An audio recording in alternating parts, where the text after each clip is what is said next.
ये कहानी शुरू होती है 3 जादुई नारियल के पेड़ से। सोहनपुर गांव में ठाकुर वीरेंद्र प्रताप रहता था। वो बहुत पैसे वाला था, साथ ही साथ बहुत दयालु किस्म का भी आदमी था। वो हमेशा गरीबों की मदद किया करता था। उसके पास 3 जादुई नारियल के पेड़ थे। एक नारियल का पेड़ सोने का नारियल दिया करता था, दूसरा नारियल का पेड़ बहुत सारा पैसा दिया करता था और तीसरा नारियल का पेड़ अलग अलग तरीके के फल दिया करता था। ठाकुर वीरेंद्र प्रताप चौहनपुर गांव का मुखिया भी था, पर अब ठाकुर वीरेंद्र प्रताप बूढ़ा हो गया था। उसका तबीयत आजकल ठीक नहीं रहती थी। ठाकुर वीरेंद्र प्रताप के 3 बेटे थे। सबसे बड़े बेटे का नाम सुंदर, जो बुद्धिमान और चतुर था, लेकिन वो आलसी बहुत था। और दूसरे बेटे का नाम सुशील था। वो भी कम न था, सुंदर की जैसा वो भी बहुत होशियार और चतुर था। और सबसे छोटे बेटे का नाम सुलभ था। सुलभ बहुत मासूम था, पर सुलभ बाकी भाइयों जैसा होशियार और बुद्धिमान न था, पर वो आलसी भी नहीं था। वो वीरेंद्र प्रताप के किसी भी बात को नहीं टालता था। ठाकुर वीरेंद्र प्रताप बहुत चिंतित था, क्योंकि वो सोच रहा था कि उसका वारिस किसको बना के जाए। वो चाहता था वारिस जो भी हो, पर उसके लायक हो, उसके धन संपत्ति और 3 जादुई पेड़ के सदुपयोग करे। एक दिन रात को इस विचार में वो मगन था कि उसके जायदाद का वारिस कैसे ढूंढा जाए। अगली सुबह हुई और वीरेंद्र ने अपने तीनों पुत्रों को बुलाए और अपने बागीचे में लगे 3 जादुई नारियल के पेड़ के पास ले गया और कहा, देखो बेटा, जैसा तुम्हें भी पता है कि आजकल मेरी सेहत कुछ अच्छी नहीं रहती, इसलिए मैं अपना वारिस ढूंढ रहा हूँ जो मेरी धन संपत्ति और इन 3 जादुई नारियल के पेड़ों का सदुपयोग करे। तुम तीनों मेरे लिए समान हो, इसलिए मैं आज से तुम्हारी एक परीक्षा लूंगा। जो उस परीक्षा में सफल हो जाएगा वही मेरा वारिस बनेगा। वीरेंद्र प्रताप कहता है, मैं तुम तीनों को एक एक पेड़ दे रहा हूँ और एक एक इलाका दे रहा हूँ। तुम तीनों के पास 1 महीना है। तुम तीनों को 1 महीने तक इन पेड़ों का सदुपयोग करके इनसे जनता की भलाई करनी है। और जब तुम इन पेड़ों के पास जाकर कहोगे, सुन पेड़ भाई, कर लोगों की भलाई, तो ये अपने आप फल देने लगेगा। और इन पेड़ों का अगर दुरुपयोग हुआ तो ये पेड़ अपना अपना फल देना बंद कर देंगे। अब मैं 1 महीने के लिए गांव से बाहर जा रहा हूँ और ये गांव वाले तुम्हें सौंप रहा हूँ। और ठीक 1 महीने बाद आऊंगा और देखूंगा कि तुम में से किसने लोगों की भलाई सबसे अच्छी करी है। मैं नहीं जानता तुम ये सब कैसे करोगे। ये सब तुम्हें अपनी बुद्धिमानी के प्रयोग से करना है। क्या तुम तीनों इस परीक्षा के लिए तैयार हो? तीनों बेटे एक साथ कहते हैं, जी पिताजी, आप फिक्र मत कीजिए, हम आपकी परीक्षा में सफल होकर ही आएंगे। सबसे बड़ा बेटा सुंदर मन ही मन सोचने लगता है, ये परीक्षा तो मैं ही पास करके आऊंगा और गांव का मुखिया बनूंगा। आखिर मेरे में कमी क्या है? ये दोनों तो मूर्ख ठहरे।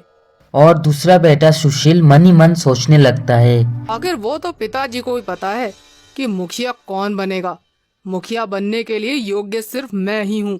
मैं सुंदर भैया से किसी काम में कम नहीं हूँ और सुलभ तो इस परीक्षा में कहीं है ही नहीं। उसी के साथ सुलभ मन ही मन सोचने लगता है, पिताजी ने ये परीक्षा रखवा कर अच्छा किया। चलो, हमें भी अब थोड़ा मदद करने का पुण्य मिलेगा। वीरेंद्र सिंह अपने सबसे बड़े बेटे को सोने के नारियल वाला पेड़ दे देता है। फिर दूसरे बेटे सुशील को पैसे वाला नारियल का पेड़ दे देता है और अपने सबसे छोटे बेटे सुलभ को तरह तरह के फल वाला नारियल का पेड़ दे देता है और कहने लगता है, ठीक है बच्चों, अब मैं चलता हूँ। मेरा आशीर्वाद तुम तीनों के साथ है। ऐसा कहकर वीरेंद्र प्रताप गांव से निकल जाता है। अगले सुबह होता है, तीनों बेटे अपने अपने पेड़ों के पास चले जाते हैं। सुंदर सोने के नारियल वाले पेड़ के पास चले जाता है और वो सोचने लगता है, अब लोगों के भलाई इससे कैसे करूं। वो पेड़ के पास जाता है और कहता है, सुन पेड़ भाई, कर लोगों की भलाई। इतने में ही पेड़ से सोने के नारियल निकलने लगते हैं। सुंदर उन नारियल को सोने के दुकान में बेच आता है, पर जैसे ही सुंदर के हाथ में पैसे आते हैं, वो मन ही मन कहता है कि लोगों के भलाई तो मैं बाद में कर सकता हूँ और अभी ये पैसे मेरे काम पे आ जाएंगे। ये सोच के वो अपने लिए शराब खरीद लेता है। वही दूसरा बेटा सुशील अपने जादुई नारियल के पेड़ के पास जाता है और कहता है, सुन पेड़ भाई, कर लोगों की भलाई। उसके पास भी बहुत सारे पैसे आ जाते हैं। सुशील उन पैसों को बांटने के बजाय गांव वालों को उधार में दे दिया करता है। वो मन ही मन सोचने लगता है, आखिर में मैं उनका मदद ही तो कर रहा हूँ। ये भी तो लोगों का मैं भलाई कर रहा हूँ, अब मैं पिताजी की तरह मूर्ख नहीं कि पैसों को ऐसे ही लुटा दूं। वही तीसरा बेटा सुलभ तरह तरह के फल देने वाले पेड़ के पास जाता है। वो सोचता है गांव में ऐसे बहुत सारे लोग हैं जो एक वक्त का खाना भी नहीं खा पाते, उनको इस पेड़ की सबसे ज्यादा जरूरत है। फिर सुलभ उस पेड़ के पास जाके कहता है, सुन पेड़ भाई, कर लोगों की भलाई। इतना कहते ही पेड़ से तरह तरह के फल निकलने लगते हैं। सुलभ उन फलों को गरीबों में बांट देता है। सुलभ अब ऐसा रोज करने लगा। वो पेड़ के पास जाता, मंत्र पढ़ता और सारे फलों को गरीबों में बांट दिया करता। उसे लोग बहुत दुआ दिया करते थे। वही सुंदर बहुत शराबी हो गया था। उस पेड़ से सोने के जितने भी नारियल निकलते उसको बेचकर सारा दारू में उड़ा देता था। शराब पीते पीते उसका सेहत भी बहुत बिगड़ गया था और दूसरा बेटा भी गरीबों को मदद करने के बजाय उनके ऊपर जुल्म उठाने लगा। सुशील लोगों को पैसा तो दे देता था, पर अगर कोई पैसे देने में देरी करता तो उससे मारा पीटा करता था और उनके ऊपर जुल्म उठाता था। ऐसे ही करके धीरे धीरे एक महीना बीत गया। ठीक एक महीने बाद ठाकुर बीरेंद्र सिंह गांव में लौटता है। आज ठाकुर बहुत उत्सुक था क्योंकि उसको आज पता चलेगा कि उसका वारिस कौन है। वो सोच रहा होता है मेरे तीनों बेटे ने कमाल कर दिया होगा, गांव में तो रंगत होगी। बीरेंद्र सबसे पहले सुंदर के एरिया में जाता है। तब जाके मालूम पड़ता है कि सुंदर कभी इस इलाके में आया भी नहीं। वो तो सिर्फ शराब पी के कहीं पर भी पड़ा रहता है। अपने बड़े बेटे के बारे में ये सब सुनकर धीरेन्द्र को बहुत धक्का लगता है। वो तो कभी सोचा भी नहीं था कि उसका बेटा सुंदर इतना बुरा नाम कमाएगा। खैर फिर वो अपने दूसरे बेटे सुशील के इलाके में जाता है। वह जाके वो चौंक जाता है क्योंकि सुशील उस इलाके में आता तो था लेकिन वसूली करने आता था। उसका नाम सुन के गाँव वाले बहुत डरने लगते थे। अपने बेटे के बारे में ऐसा बात सुनकर बीरेंद्र को बहुत दुख होता है। बीरेंद्र उधर से आगे बढ़ता है और सुलभ के इलाके में जाता है और जाके देखता है सुलभ के इलाके में बहुत खुशहाली है।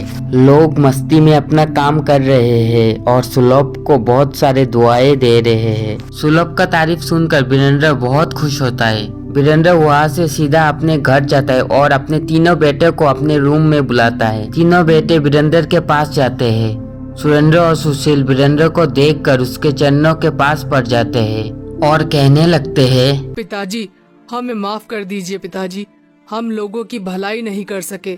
आपने जो हमारी परीक्षा ली हम उस पर भी खरे नहीं उतरे। हमारे दुरुपयोग करने से वो पेड़ भी गायब हो गया। सुंदर और सुशील, तुम दोनों को अपने छोटे भाई सुलभ से कुछ सीखना चाहिए। उसने कितने अच्छे से अपने इलाके को संभाला और गांव वालों की भलाई करी। इतना कहकर बीरेंद्र सुलभ को अपने पास बुलाता है। सुलभ, इधर आओ बेटा। जी पिताजी। सुलभ, मुझे बिल्कुल भी उम्मीद नहीं थी कि तुम इस परीक्षा में पास हो जाओगे, पर तुमने साबित कर दिया कि तुम ही मेरे असली वारिस हो। शाबाश बेटा, शाबाश। नहीं पिताजी, मैंने ये सब वारिस बनने के लिए नहीं किया। मैंने ये सिर्फ लोगों की भलाई के लिए किया। और जब मेरे बड़े भाई सुंदर हैं तो उनके रहते मैं वारिस नहीं बनना चाहता। वाह बेटे वाह, तुम तो बेशकीमती हीरा निकले। तुम्हारी सोच को तो तुम्हारे पिता नमन करते हैं। तुम इस परीक्षा में पास हुए हो, इसलिए असली वारिस तुम ही हो बेटा। ऐसा कहकर बीरेंद्र सुलभ को अपने गले लगा लेता है और अगले दिन सुलभ को अपना वारिस और गांव का मुखिया घोषित कर लेता है। दोस्तों, ये वीडियो आप लोगों को कैसा लगा? अगर अच्छा लगा तो चैनल को सब्सक्राइब करना मत भूलिएगा।